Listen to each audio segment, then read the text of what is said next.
All right, you lot, don't forget to give us a follow on Apple Podcasts or Spotify. And while you're at it, give us a 5-star rating. Trust me, it really does help us out. But obviously, talking of going forward into 2023, and we did a 4-hour live stream and didn't really talk about Pierre Gasly to Alpine and Nick de Vries to AlphaTauri. We did kind of gloss over it a bit, but what I wanted to ask you boys is that, given where Alpine were a few months ago, which is Alonso, and they wanted to extend, and still Piastri within their team, versus now, no Piastri, no Alonso, but they have Pierre Gasly.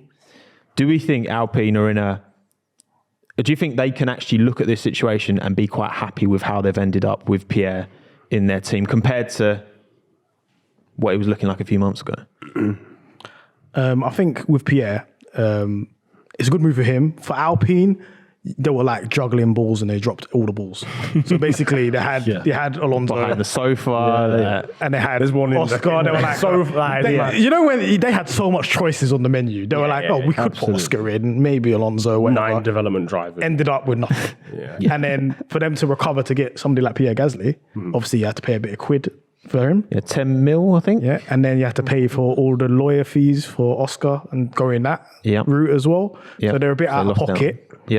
For the situation, but I feel like taxpayer won't be happy with that. No, they're gonna raise the taxes and riot again. But with Pierre Gasly, big ups to French and riot. That's a good driver. You're looking for somebody that's a decent driver that's trying to get out of that situation. Race winner. Red Bull have been quite open. If a situation opens up, we'll let you go for X amount, and they got him in.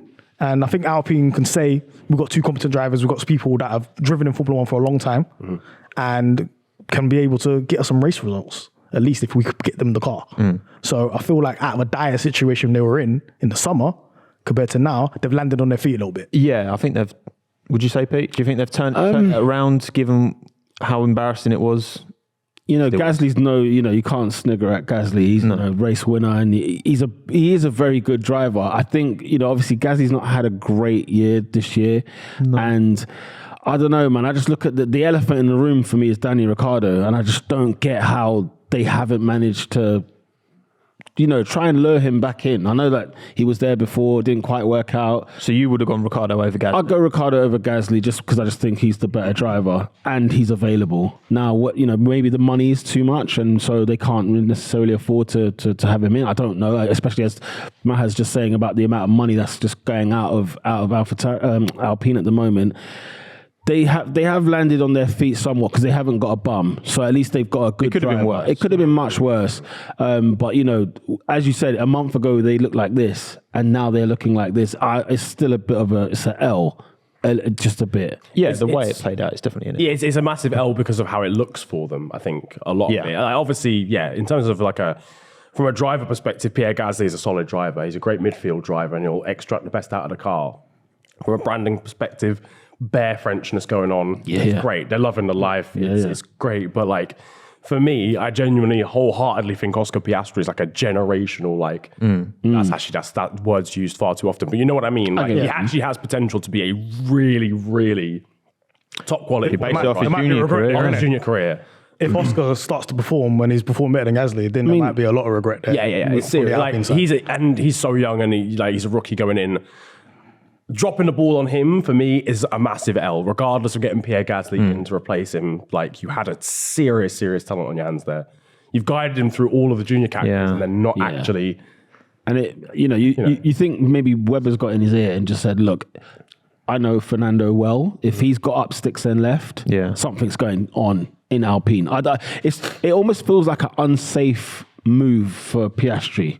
Even with just Alonso going and they're saying, we're going to bring in Piastri, I think it's just an unsafe one for a rookie to go into. And I just think, Alpine, why are they a disaster? I don't know. I just don't get them. They just can't score tap-ins, bro. Guan Yu Zhou was there. No, absolutely. Guan Yu Zhou was there. Absolutely. Gone. Alonso was there. Gone.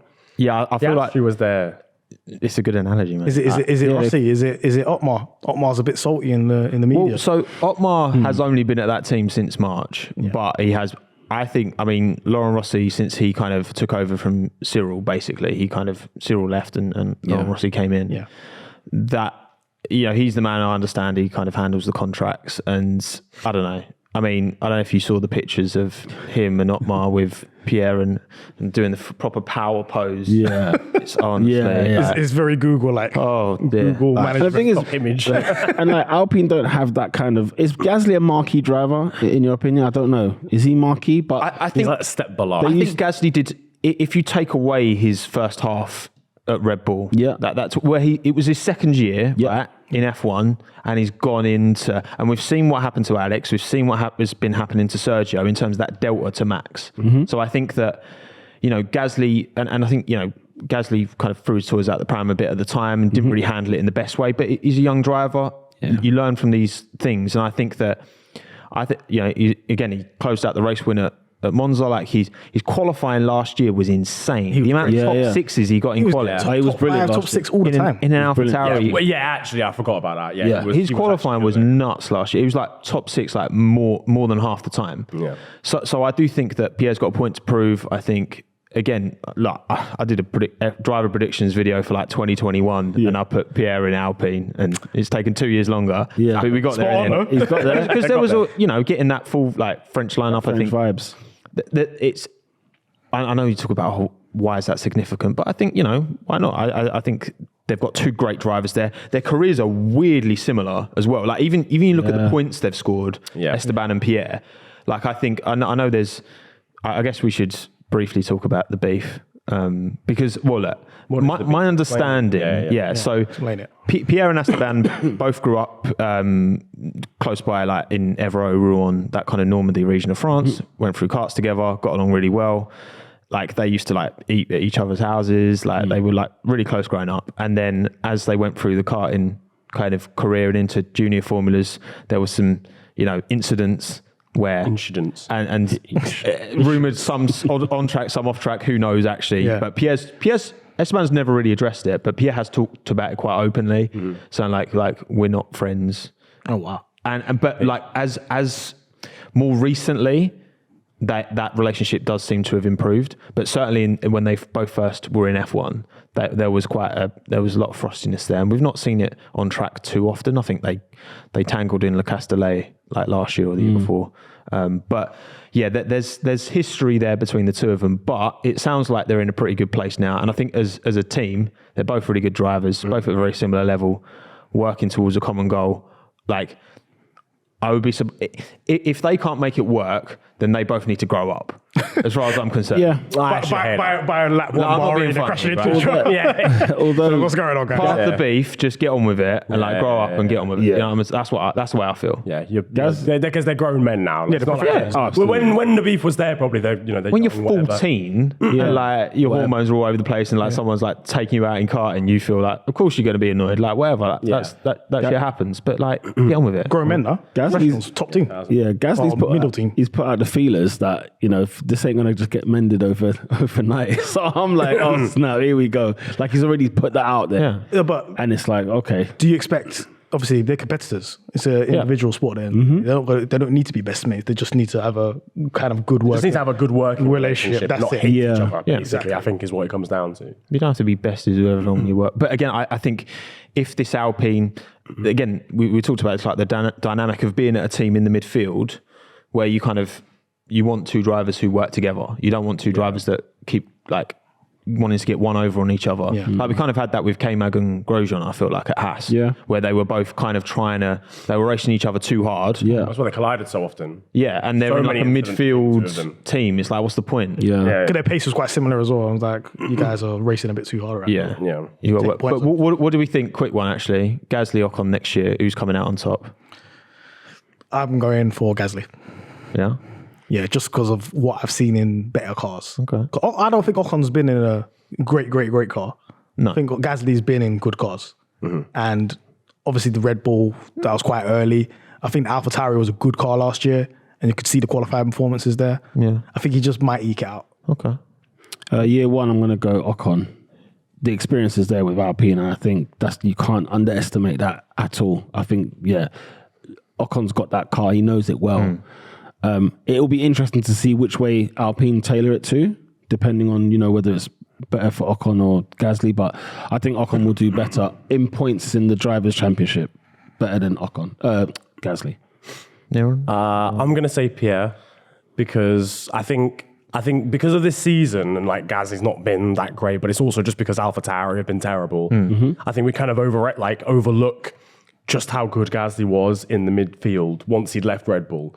Like his actual performances were ridiculous. Like that quali run, for example, like getting top sixes in an AlphaTauri was mental. So consistent as well. And it was so consistent. I think he's like one of the best of the rest drivers, if that makes sense. It's basically him and Lando.